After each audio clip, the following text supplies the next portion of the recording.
Donc, on va commencer la suite de cours qu'on a vu dans la vidéo précédente. On a dit que l'unité de commande et de contrôle, elle contient, voilà, comme vous voyez ici, elle contient un décodeur et un séquenceur. Euh, et aussi, elle contient des registres.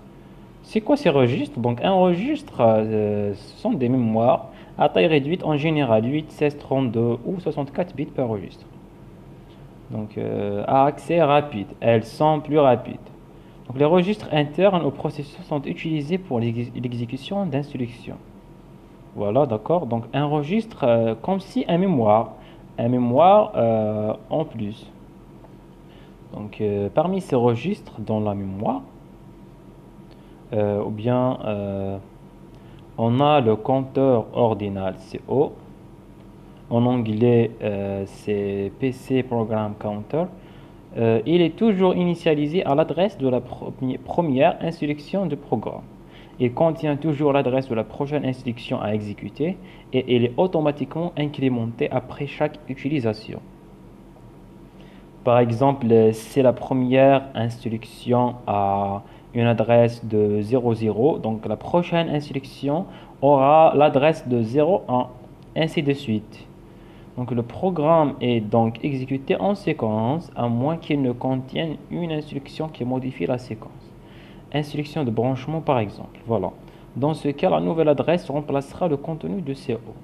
Donc ce changement sera effectué pendant le cycle d'exécution après le décodage du code opération. Voyons le deuxième ou bien le quatrième organe qui est le registre d'instruction, le RI. Il fait quoi? Il contient toujours l'instruction en cours d'exécution et pas l'adresse de l'instruction. On a dit il contient toujours l'instruction en cours d'exécution. Comme vous voyez ici, le schéma d'une unité de contrôle et de commande. On a ici un séquenceur qui est en jaune, d'accord, et un décodeur et un registre d'instruction. Voilà. Le registre d'instruction, il contient un COP. C'est quoi un COP? C'est le code opération qui détermine, bien, elle détermine l'opération effectuée. Voilà. Donc, voilà. Donc, on a un décodeur ici. Il décode l'instruction qui est dans le registre d'instruction et vers le séquenceur. D'accord? On va voir tout ça après. Passons donc maintenant au deuxième point qui est l'unité arithmétique et logique. D'accord? Tout ça dans le... Donc l'unité arithmétique et logique, elle est dans le processeur. D'accord? Donc elle est chargée d'effectuer les opérations arithmétiques et logiques.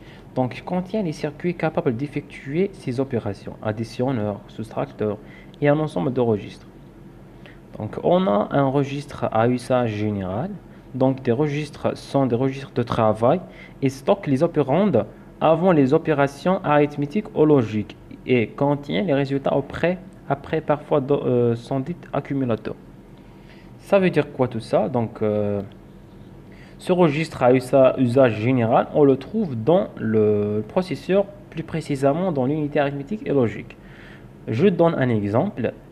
Si on veut additionner deux entiers, par exemple 3 et 2, donc on va entrer, ou bien on va entrer ces deux entiers 2 et 3. D'accord? Ces deux entiers sont des opérandes. Donc ces deux opérandes, on va les appliquer des opérations arithmétiques. Par exemple, l'addition.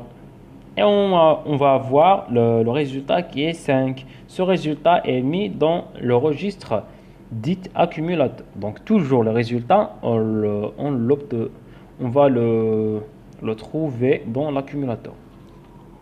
D'accord? Le deuxième registre, c'est le registre d'état, ou bien mot d'état, appelé aussi registre de code de condition et PSW, Processor Status Word en anglais. Il permet de stocker des indicateurs dont l'état dépend du résultat de la dernière opération effectuée par l'UAL. D'accord? Donc on les appelle indicateurs d'état, ou flag, ou drapeau. Donc, dans un programme, le résultat de test de leur état conditionne souvent le déroulement de la suite du programme. Elle peut aussi spécifier le mode d'exécution processeur, mode user, mode administrateur. D'accord? Donc, si vous n'avez pas compris quelque chose, vous pouvez poser vos questions dans les commentaires et bien sûr, je vais vous répondre. Voilà, donc on va voir tout ça en détail.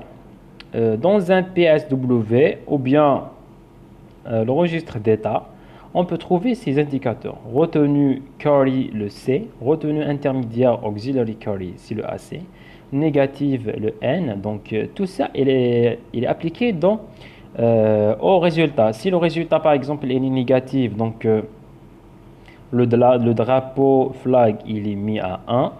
D'accord? Par exemple, si le résultat est négatif, il est mis à 1, sinon 0. On a le débordement overflow, on a le 0. C'est quoi le 0? Si le résultat est nul, donc il se met à 1, sinon 0. D'accord? Comme vous voyez ici.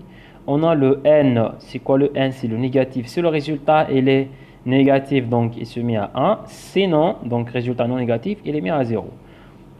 D'accord. Le N, non, pardon, pour le Z, c'est quoi le Z? Si le résultat est négatif, si le résultat est nul, donc le flag, le drapeau Z se met à 1, sinon à 0. Pour le C, le carré ou bien le retenu, si le résultat est a un retenu, donc il est mis à 1, sinon 0. Pour le V ou bien le overflow, c'est un overflow détecté, donc il se met à 1, présence d'overflow, sinon 0. D'accord? Et pour le mode, s'il est en mode administrateur, il se met à 1, sinon user à 0. D'accord? Donc, voyons ici le schéma d'une UAL ou bien l'unité arithmétique et logique. Tout ce qu'on a dit déjà, donc il est, comme vous voyez ici. On a une unité arithmétique et logique. On a dit elle est responsable de faire ou bien d'additionner et de soustraire les opérandes. Ici, on a les registres à usage général. Elles font quoi? Elles font bien le stockage des opérandes. C'est quoi un opérande? Par exemple, les entiers. Ils stockent deux entiers, ce sont des opérandes. Donc, comme on a dit, par exemple, deux entiers qui sont des opérandes. On donne ces deux opérandes à l'entrée de l'UAL. D'accord? Donc, par exemple, on va choisir l'addition. On va additionner ces deux opérandes. Le résultat se met dans un registre d'état. D'accord? Donc, ou bien il se met dans le registre accumulateur. Et le registre d'état, il va déterminer l'état de résultat. Comme on a vu déjà, si le résultat est nul, donc le Z se met à 1, sinon à 0. Si le résultat est négatif, le N se met à 1, sinon 0, etc. D'accord? Donc, on peut déduire qu'un processeur contient des registres à usage général et d'autres avec des fonctions particulières comme le CO, le compteur ordinal, le RI, le registre d'instruction, le PSW et le SP pointeur de pile. D'accord? Donc on va s'arrêter ici. Si vous n'avez pas compris quelque chose, vous pouvez poser vos questions dans les commentaires et on va répondre bien sûr. Et bon courage pour la suite et merci.